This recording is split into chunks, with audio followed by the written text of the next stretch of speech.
Hello guys, कैसे हो। मैं आपका दोस्त कपिल आपका स्वागत करता हूं अपने यूट्यूब चैनल में। दोस्तों, आज 26 दिसंबर 2022 है और आज के दिन वीर बाल दिवस मनाया गया है मेजर ध्यानचंद नेशनल स्टेडियम में। ये चिड़ियाघर के पास में है। ये हमारे श्री माननीय नरेंद्र मोदी जी के द्वारा मनाया गया है। दोस्तों, देश में हर वर्ष दिसंबर को वीर बाल दिवस के रूप में मनाया जाएगा।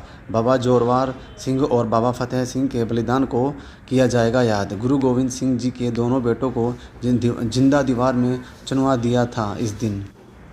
अब प्रधानमंत्री नरेंद्र मोदी ने सिखों के 10वें गुरु गोविंद सिंह के उन चारों बेटों को श्रद्धांजलि देने के लिए हर वर्ष 26 दिसंबर को वीर बाल दिवस के रूप में मनाने की घोषणा कर दी है। मोदी ने अपने ट्वीट में कहा है कि वीर बाल दिवस उसी दिन मनाया जाएगा जब साहिबजादा जोरावर सिंह और साहिबजादा फतेह सिंह जी ने दीवार में जिंदा चुनवा दिए जाने के बाद शहीदी प्राप्त की थी। इन दो महान हस्तियों ने धर्म के महान सिद्धांतों से विचलित होने के बजाय मौत को चुना।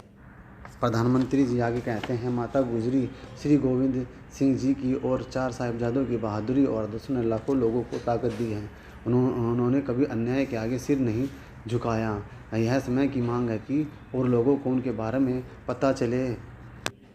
वीर बाल दिवस की बात करें तो 1704 का दिसंबर महीना था। मुगल सेना ने 20 दिसंबर को कड़कड़ाती ठंड में अचानक आनंदपुर साहिब किले पर धावा बोल दिया। गुरु गोविंद सिंह उसे सबक सिखाना चाहते थे, लेकिन उनके दल में शामिल सिखों ने खतरे को भांप कर वहां से निकलने में ही भलाई समझी।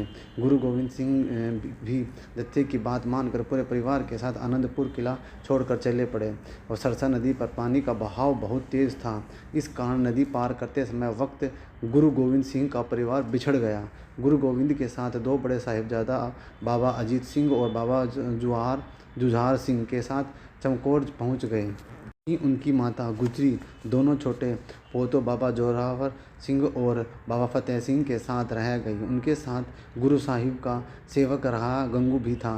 वो माता गुजरी को उनके दोनों पोतों समेत अपने घर ले आया।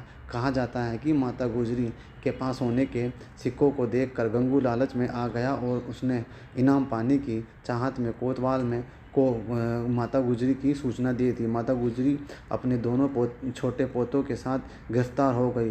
उन्हें सरहंद के नवाब वजीर खान के सामने पेश किया गया। वजीर ने बाबा जोरावर सिंह और बाबा फतेह सिंह को इस्लाम स्वीकारने को कहा। दोनों ने धर्म बदलने से इनकार कर दिया तो तब नवाब ने 26 दिसंबर 1704 को दोनों को जिंदा दीवार में चुनवा दिया। इतिहास का सबसे बड़ा बलिदान गुरु गोविंद सिंह जी के परिवार की इस महान शहादत को आज भी इतिहास की सबसे बड़ी शहादत माना जाता है। अत्याचारी के आगे तन कर खड़े रहने और धर्म की रक्षा के लिए प्राणों की आहुति देने के लिए यह घटना मिसाल बन गई है। श्रद्धावान आज भी हर वर्ष सिख नानक शाही कैलेंडर के अनुसार 20 दिसंबर से लेकर 27 दिसंबर तक शहीदी सप्ताह मनाते हैं। इन दिनों गुरुद्वारे से लेकर घरों तक में बड़े स्तर पर कीर्तन पाठ किया जाता है। इस दौरान बच्चों को गुरु साहिब के परिवार की शहादत के बारे में बताया जाता है। साथ ही कई श्रद्धावान सिख इस पूरे हफ्ते ज़मीन पर सोते हैं और माता गुजरी और साहिबजादों की शहादत को नमन करते हैं। तो दोस्तों, ये थी गुरु गोविंद सिंह जी के परिवार की महान कहानी। दोस्तों, ये वीडियो आपको अगर अच्छी लगी है तो प्लीज़ लाइक कीजिए, शेयर कीजिए और जिसने सब्सक्राइब नहीं कर रखा प्लीज़ आप सब्सक्राइब कर लीजिए और बेल आइकन को दबा दीजिए ताकि नोटिफिकेशन आपको मिलता रहे समय समय पर। दोस्तों, पूरे भारत में, पूरे देश में 26 दिसंबर को वीर बाल दिवस मनाने के लिए ये घोषणा प्रधानमंत्री मोदी जी ने की है कि अभी ये प्रोग्राम मेजर ध्यानचंद स्टेडियम में किया गया है, तो कि वहाँ पे स्कूली बच्चे और कॉलेज के बच्चे और पंजाब से भी और जो सिख कम्युनिटी के लोग हैं, इस प्रोग्राम को हमारे माननीय नरेंद्र मोदी जी ने खुद अटेंड किया, जो कि अभी आपको वीडियो में दिख जाएगा आगे।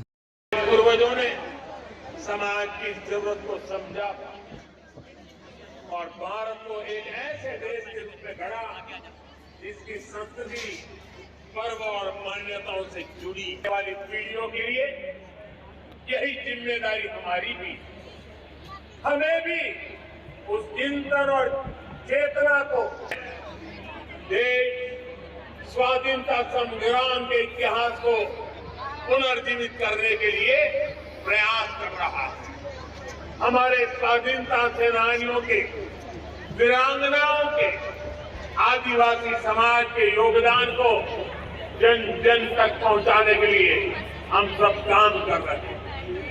वीर बाल दिवस वीर हो, दक्षिण में पुडुचेरी हो, पूर्व में नागालैंड हो, पश्चिम में राजस्थान हो, देश का कोई कोना ऐसा नहीं है जहां के बच्चों ने इस प्रतियोगिता में हिस्सा लेकर अपने पिक्चर्स खरीदी है, खींची है, उन सबको हमारे आज़ादी का अमृत महोत्सव का हमारा जो सोशल मीडिया हैंडल है उसके साथ टैग जरूर करें। हमारे ट्विटर हैंडल के साथ, हमारा इंस्टाग्राम और हमारा फेसबुक पेज जो आज़ादी का अमृत महोत्सव है उसके साथ आप जरूर उसे टैग करें। अपने पिक्चर्स को, अपने वीडियोस को, अपने कमेंट्स को उसके साथ शेयर करें, क्योंकि जब एक सामूहिक ऊर्जा इस रूप में प्रस्फुटित होती है, हम सबके विचार, हम सबकी सोच और हमारे संकल्प जब एक साथ सामूहिक स्वरूप लेते हैं तो एक नई ऊर्जा का संचार होता है।